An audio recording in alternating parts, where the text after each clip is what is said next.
Good afternoon, everybody, and welcome to our third installment of the Parenting with Goddard webinar series.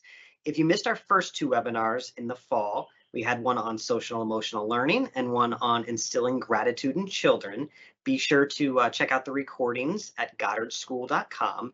In addition to these webinars, we have a wealth of new content for you as part of our Parenting with Goddard parent community, including videos and articles covering a broad range of early childhood development topics. So be sure to check them out. Now, as part of the registration process for each webinar, we ask for topics you'd like to see covered in future webinars. As we reviewed the responses from the first two, overwhelmingly, like it was not even close, the theme that rose to the top was behavioral guidance. We've listened to you and are excited to dive into a subset of behavioral guidance that is top of mind for so many of us with young children, myself certainly included. Biting, defiance, and tantrums, the big three, if you will. So Dr. Lauren Starnes, the SVP and Chief Academic Officer here at Goddard, will be joining me momentarily for what is certain to be a conversation chock full of insights and actionable guidance. Before we get to the fun, though, a few quick housekeeping items. So many of you submitted questions as part of our registration process, and we will be addressing as many of those as we can today. If you have additional questions, you can ask them via the chat feature, though I can't promise we'll get to everything. And if you are watching this session live this afternoon, we will send you the recordings afterwards. So if you miss something, don't worry. With that, let's do some quick introductions. I am Chaz Kurtz, Public Relations Manager here at Goddard, and I am thrilled to once again be your webinar host. Now, when I'm not hosting webinars, I am parenting three young children myself. I have an 8-year-old daughter, a 5-year-old son, and a 19-month-old daughter. So needless to say, I am quite familiar with biting, defiance, and tantrums. So Dr. Lauren, I am eager to learn from you this afternoon. Speaking of Dr. Lauren, she is truly one of the preeminent leaders in early childhood education. She's a widely published author and lecturer. Notably, her award-winning book, Big Conversations with Little Children, was released last year. If you haven't read it, it really is an incredible resource for parents and caretakers, and I very, very highly recommend checking it out. Now, Dr. Lauren has more than 2 decades of experience in education, including curriculum development, evaluation, and implementation, as well as teaching and consulting in the fields of preschool, special needs, and elementary education. She's also the mother of 2 boys, so she has that personal parenting perspective to complement all of this professional experience. So welcome, Dr. Lauren. I have already talked too much. I tend to do that. So we're going to jump right into our first question. Based on all of the questions they submitted, the parents in our audience here today have a lot of experience with biting, defiance, and tantrums. Many of the questions we received were centered around parents asking if their experiences are typical or normal. So to start, I'd love to hear about what parents should expect from their children when it comes to these behaviors. Great. Thank you, Chaz, and thank you all for joining. It's one of the hurdles that comes with being a parent of a young child. These behaviors happen, and they happen rather regularly in the first 5 years of life. So I would say I actually heard from one parent through LinkedIn prior to the webinar saying, "I have an infant daughter, but I'm tuning in to be prepared." And that's really the best recommendation I have for you is we're not saying that you're going to accept these behaviors, but expect for them to occur and see behavior at all times as communication. We as adults behave in a certain way to communicate thoughts, ideas, and feelings, and children do the same thing. And as we'll talk about during our time today, oftentimes when we see biting in particular, but also defiance and tantrums, it's the child's means of trying to express a want or a need when oftentimes language is lacking. And so also think about behavior as communication and how can I help the child verbally communicate so they can more readily tell me what they're feeling, want, or need, as opposed to expressing it behaviorally. Great. So let's drill down a little bit deeper. And I'm curious, Dr. Lauren, and many of our audience members are as well. How do the expected behaviors differ by age? So, for example, should we expect to see different behaviors in, say, an 18-month-old than a 4-year-old? And is there an age by which we can expect children, for lack of a better term, to outgrow these behaviors? So, in other words, is there a light at the end of the tunnel for parents experiencing these behaviors? There is definitely a light at the end of the tunnel. So let's start with biting. We see biting emerge as early as infancy at times. And so when we see biting in an infant, it's usually due to teething and mouth discomfort. And so if we think about the root cause or the common root cause, it changes our response. When we see biting in toddlers, 1-year-olds and 2-year-olds, oftentimes it's due to frustration. The child wants something, needs something, wants to express something, and they lack verbal language. And so it's a physical reaction to try to get their way. And honestly, if you think about it, it works.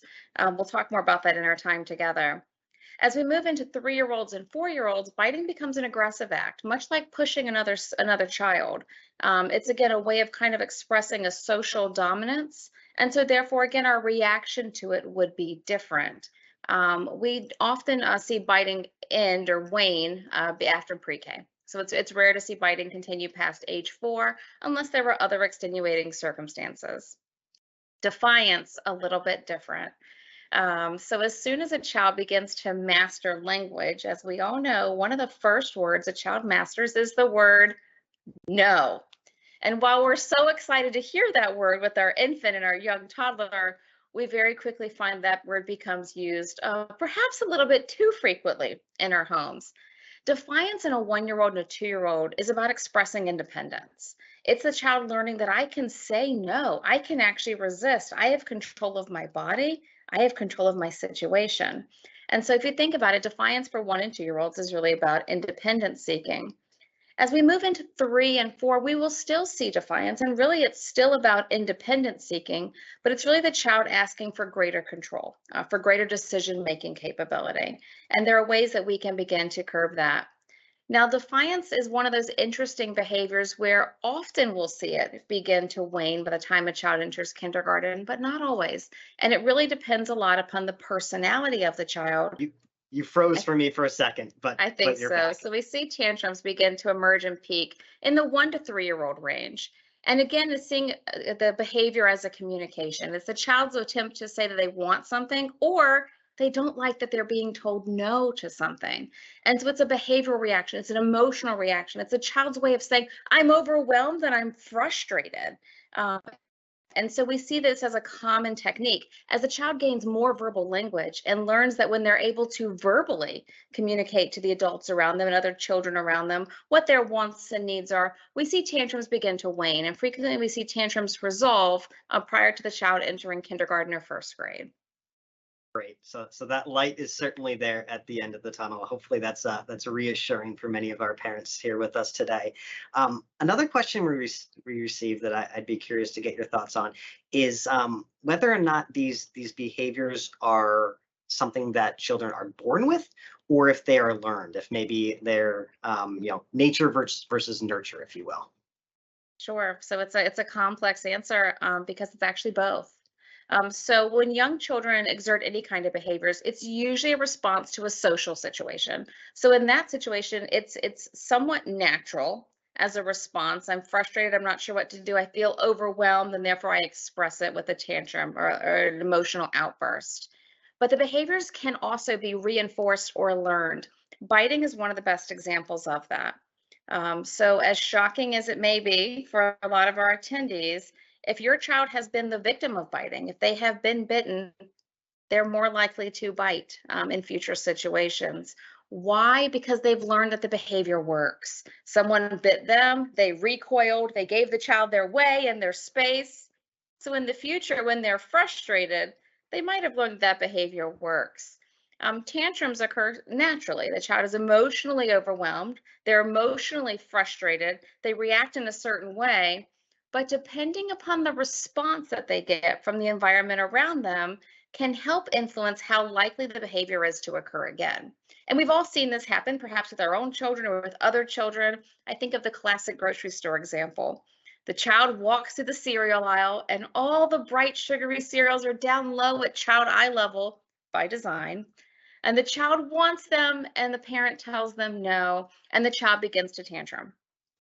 If the tantrum results in the child being given their way, being given the cereal to resolve the tantrum, the child then learns tantrums work. I tantrum, I get my way, And therefore, next time the child is told no, they're more likely to exert a tantrum. So it's both. It's a natural reaction, but the learning can occur because of the reinforcement around the behavior. Great, that makes a ton of sense. And kind of building on this, Dr. Lauren, we received a number of questions about parents asking when they should be concerned. So I'm curious, are there specific behaviors or the frequency or severity of them that warrant talking to a doctor or seeking additional interventions? So parents should always talk with a pediatrician, always talk with a child's teacher, always talk with your preschool director. I think when in doubt, ask the question and get input. There's never a wrong time to do that. Generally speaking, parents should be concerned when the behaviors are continuing to escalate and are not responding to a variety of different techniques. So the child, let's take tantruming, for example. Perhaps the tantrums are becoming more frequent. Perhaps the parent is not reinforcing the behavior. The parent is encouraging verbal response. They are encouraging emotion labeling, and yet they're still seeing the behavior continue to escalate or become more severe, or at any time if the child is actually harming themselves. But when in doubt, a parent should always feel comfortable asking a healthcare provider. That's what they're there for.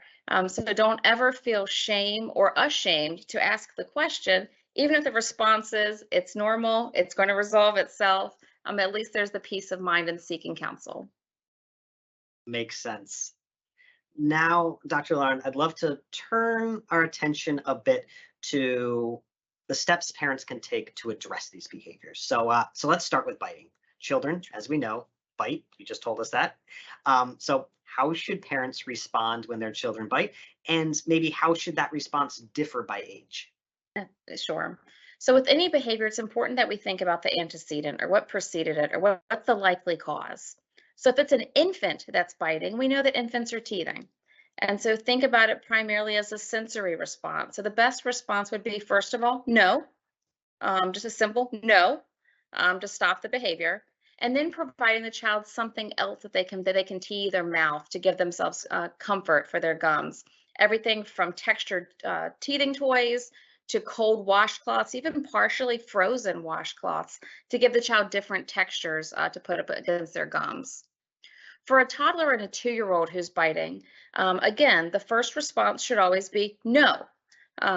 Again, we want to use the word no sparingly so that when it is used, it gets the child's attention. But then we want to encourage the child to have the proper behavior. It's not sufficient just to stop the unwanted behavior. We have to provide the child the desired behavior. So, no, we use our words. Tell your friend, I don't like this.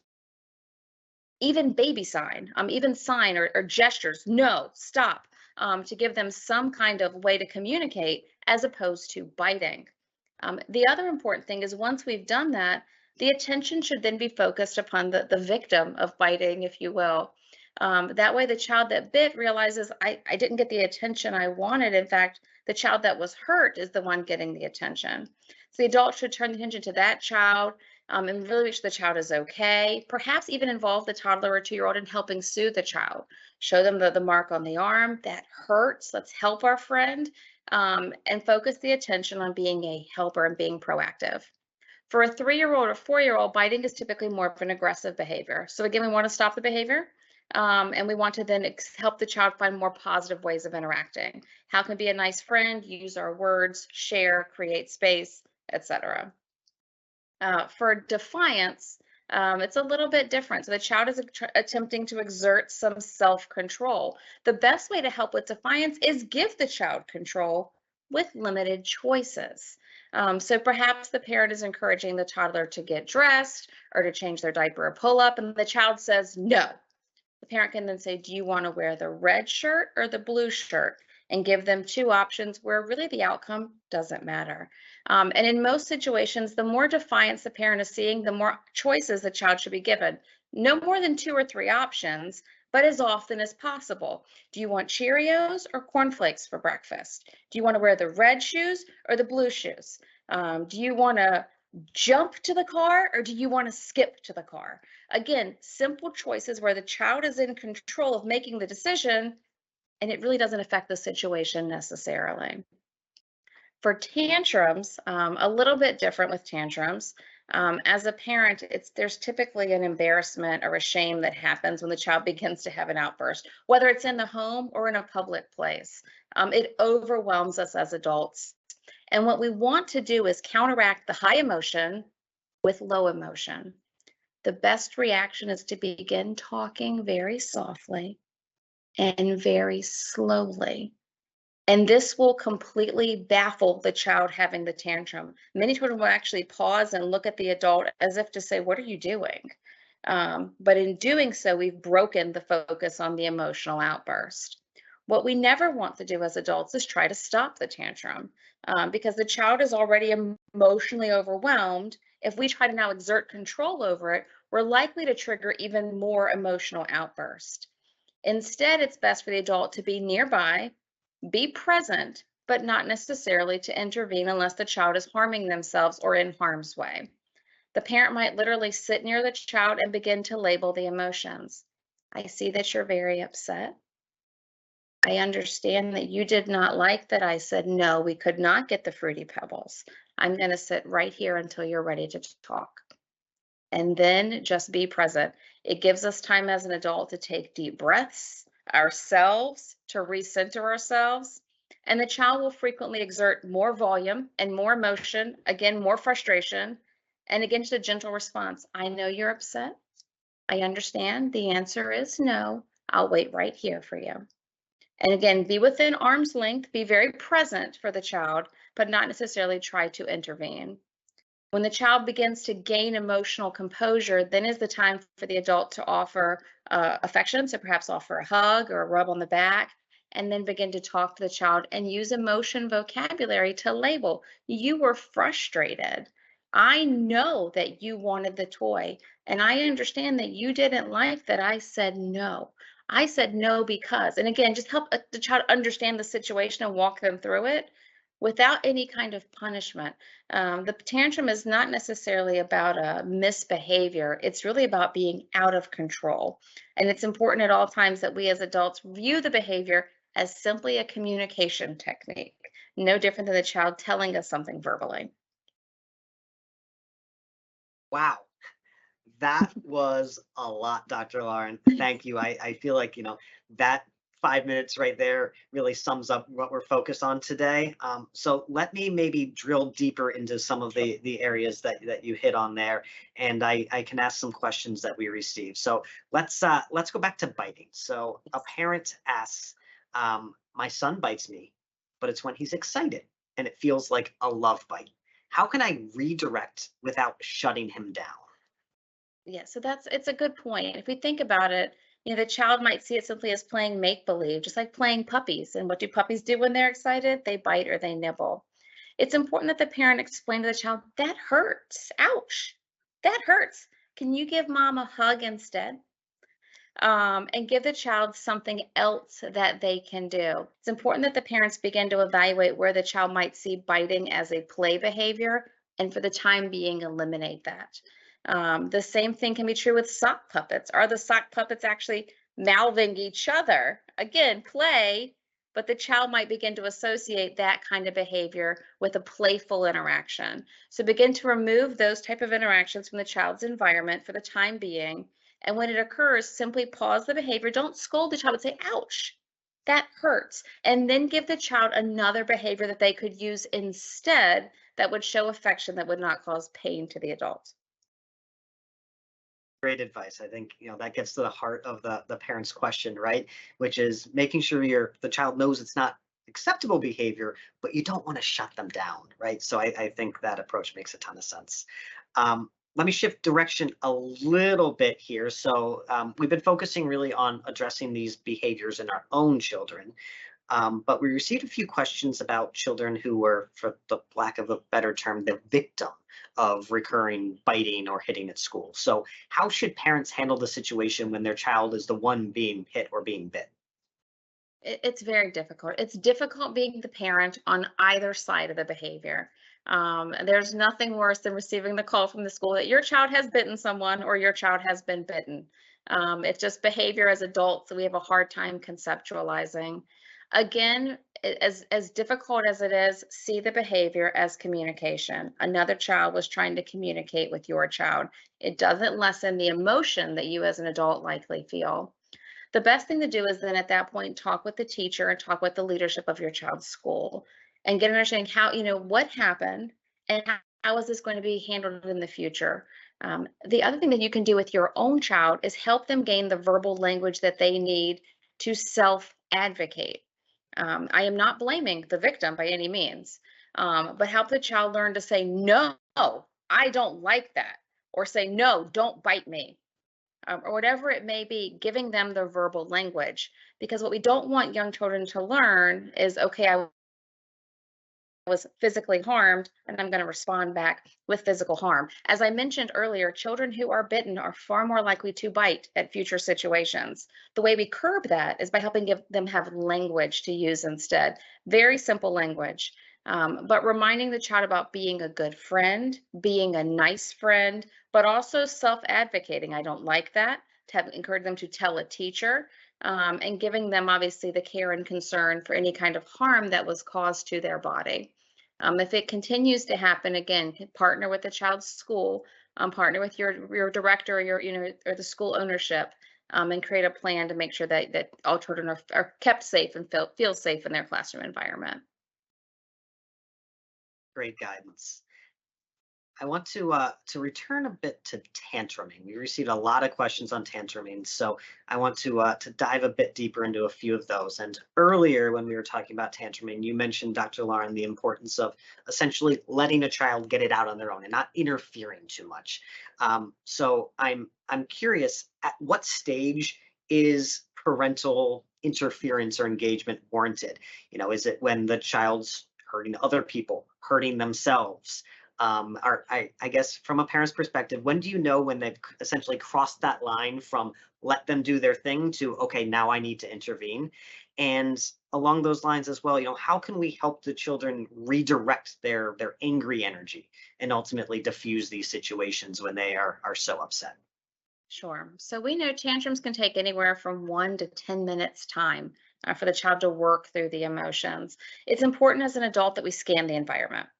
So where is the child having the tantrum? Are they relatively safe? Obviously, if they're tantruming in the middle of a street, not going to be a safe environment. If they're tantruming where other people are walking by, not necessarily a safe environment. If they're tantruming, on a rug in our living room, assumedly they're probably okay.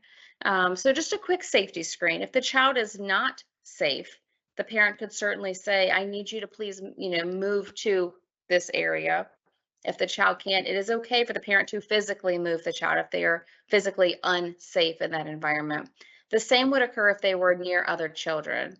So if your 3-year-old is having a tantrum next to your newborn, for example, you obviously would want to move the newborn or move the 3-year-old to a safer environment.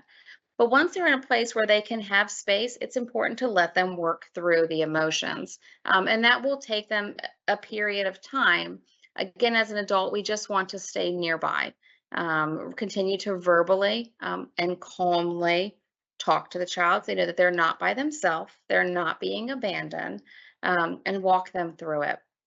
In order to help prevent this or lessen the likelihood that it's going to recur, walk them back through the situation. I saw your fists clench and I saw you start breathing heavy and I saw you huff and then I heard you yell really loudly when I told you that we couldn't play with the toy any longer. You were likely feeling angry. Did you feel, and help the child kind of understand the manifestations in their own body, what you saw visually, and then giving them a word. In fact, continue to push the word in. I think you were angry. Can you tell me I was angry? And have the child actually practice using the word. So when we feel like our hands are clenched and we're breathing heavy and our face is hot and we just want to yell, it's okay to say, I'm angry or I'm mad, and giving the child words. When the child uses the words, it's then very important that the adult stop and respond. Thank you for telling me that you were angry. Angry can be a really big feeling. How can I help you be less angry? Can we jump up and down? Can we dance our angry out? Can we run outside in the yard? Like giving the child ways to begin to work through the emotion But it's important that when the child does attempt to label it, that we give a lot of positive attention for that. So the child learns, wow, simply using the words "I'm angry" got me a lot of attention and focus, probably more so than the tantrum that I had, for 10 minutes about whatever the situation may be. Great. I'm gonna build on that a little bit, Dr. Lauren, and I'm gonna read a question we received verbatim from a parent. So the parent writes, "My toddler is not a big tantrumer, but he loves to say no, and at times can make it difficult to do even routine tasks such as brushing teeth, putting on shoes, cleaning up toys. So as parents, how do we stand our ground and calmly reinforce these behaviors without having a little defiance turn into that full-blown tantrum? And is there ever a time we should just let them win to avoid a meltdown?" It's a great question. So if it's a rule and it's a rule that we think is important as adults, we need to stand by it. The what I would call is the everyday defiance. The non-tantruming, but the no is again to give options. The parent gives the example of brushing teeth, and the child says no.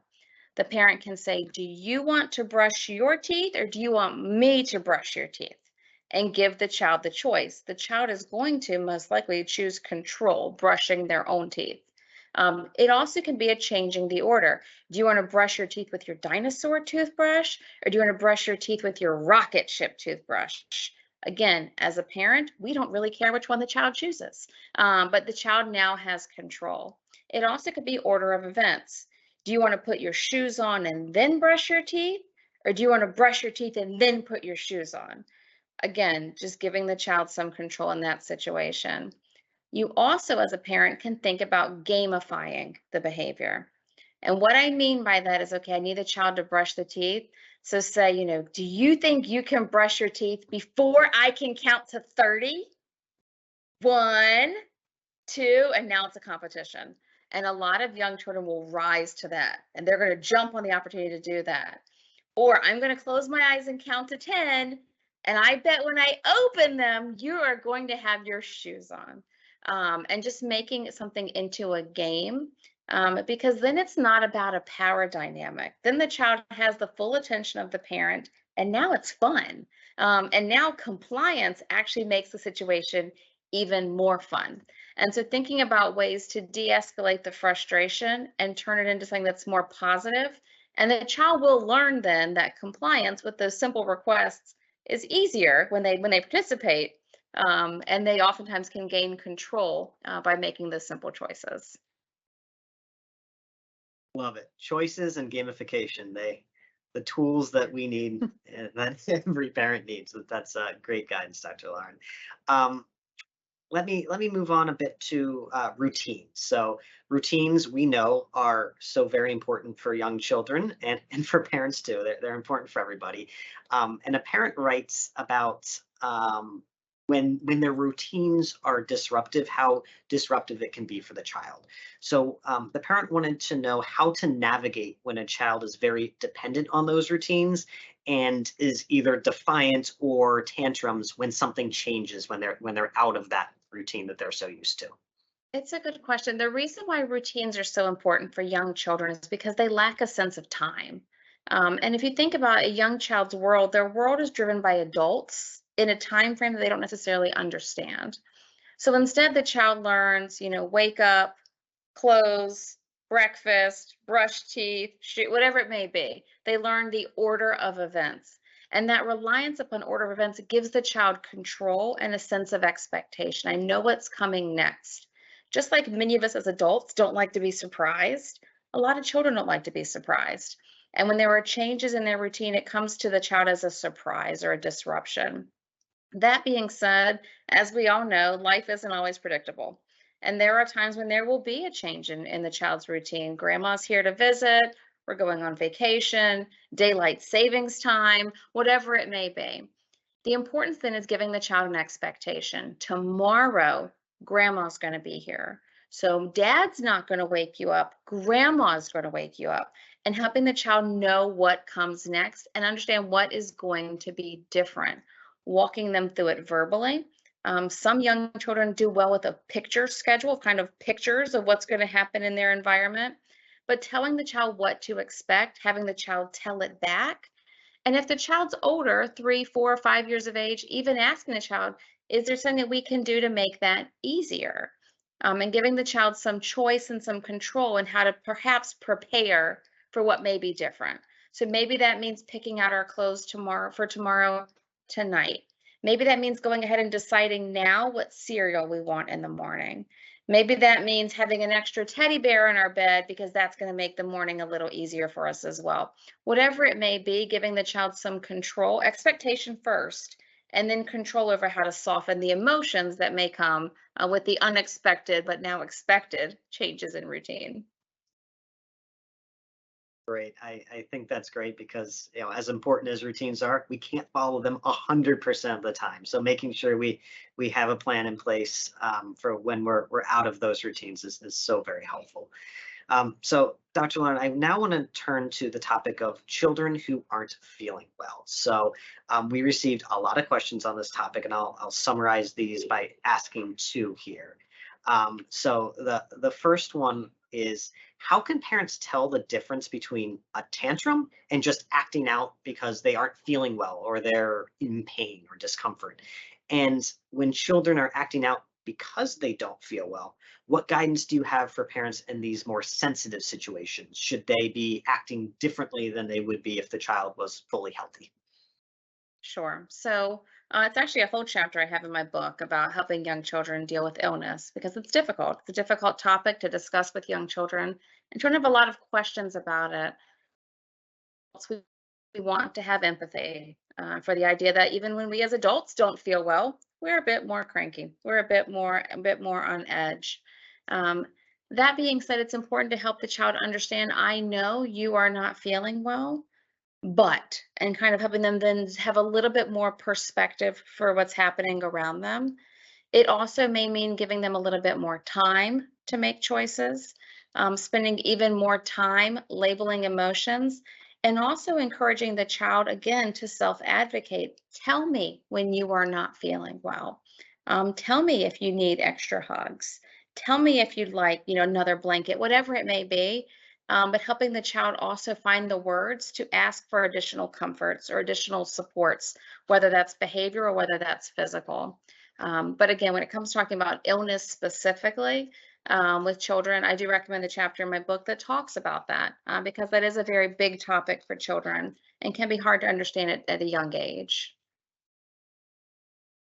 Great.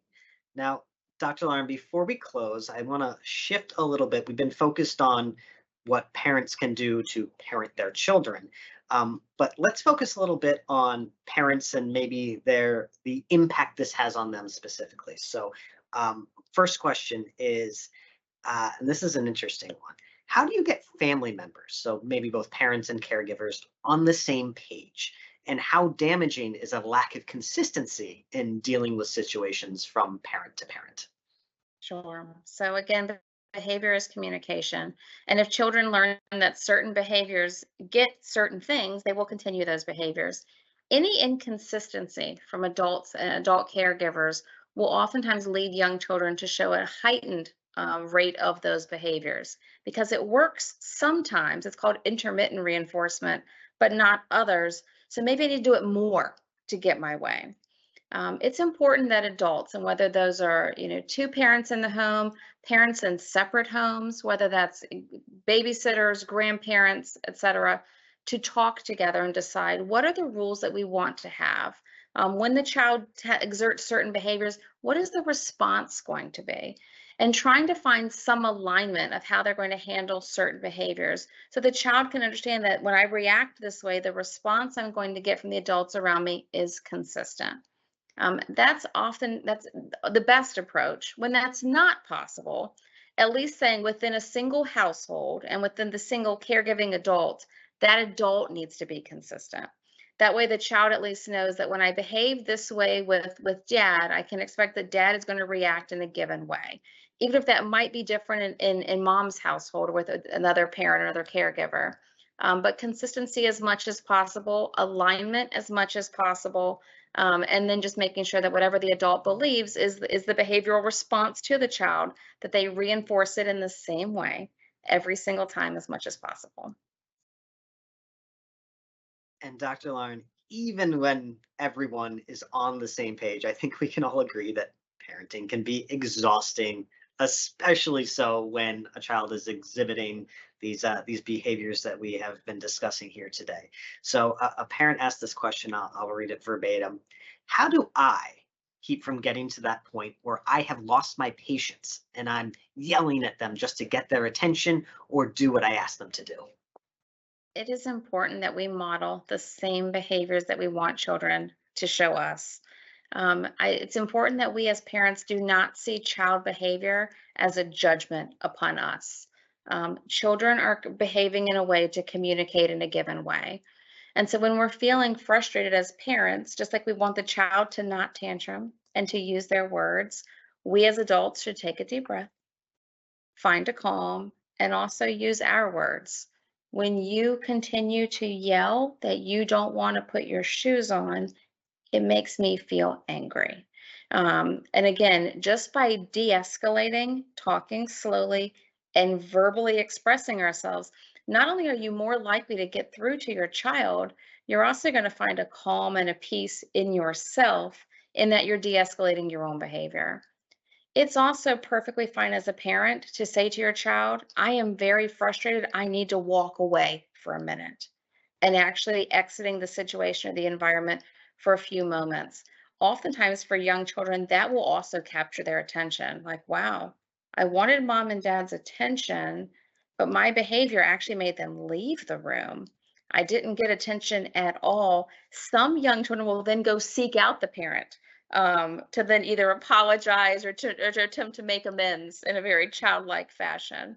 The other thing I would say is, as a parent, take partners with other parents. These behaviors happen, and they happen in most children across the first 5 years of life. You are not alone. You are not the first parent whose child threw an all out tantrum in the lobby of your preschool. You're not the first parent whose child screamed no as they were trying to get them dressed after ballet class. Other parents understand. Take a deep breath. Remind yourself, I'm not alone in this. My child is simply trying to communicate. And if they're trying to communicate, let me communicate back to them. And again, slow pace, low volume, take deep breaths, and remember that this phase will pass all too quickly. Fantastic. We're not alone. I think as a parent, that's so important to hear. And it's also just reassuring to know that these behaviors are a completely normal part of early childhood. So, that doesn't make them pleasant. That doesn't make them fun. Yeah. But it's good to know that they are to be expected. And armed with some of these tips and techniques and guidance that you shared here today, Dr. Lauren, I think hopefully we'll all be better parents and be able to help our children as well. So. Dr. Lauren, I thank you so much for taking the time to share your expertise today on such an important topic. As a reminder for those of you watching live this afternoon, we are going to be sending you a recording of the session. So if you missed anything or want to refer back to it at any time, you will be able to. Also, as a reminder, please continue to check out GoddardSchool.com for the latest and greatest Parenting with Goddard resources, including some additional webinars coming later this year. So be on the lookout for some invitations to those. And much like we did here today, we are going to continue to listen to you and to the topics that you are most interested in learning about. So we'll make sure we have a steady cadence of these throughout the year. Dr. Lauren, until next time, I thank you and our audience. I hope we see you again next time. Take care.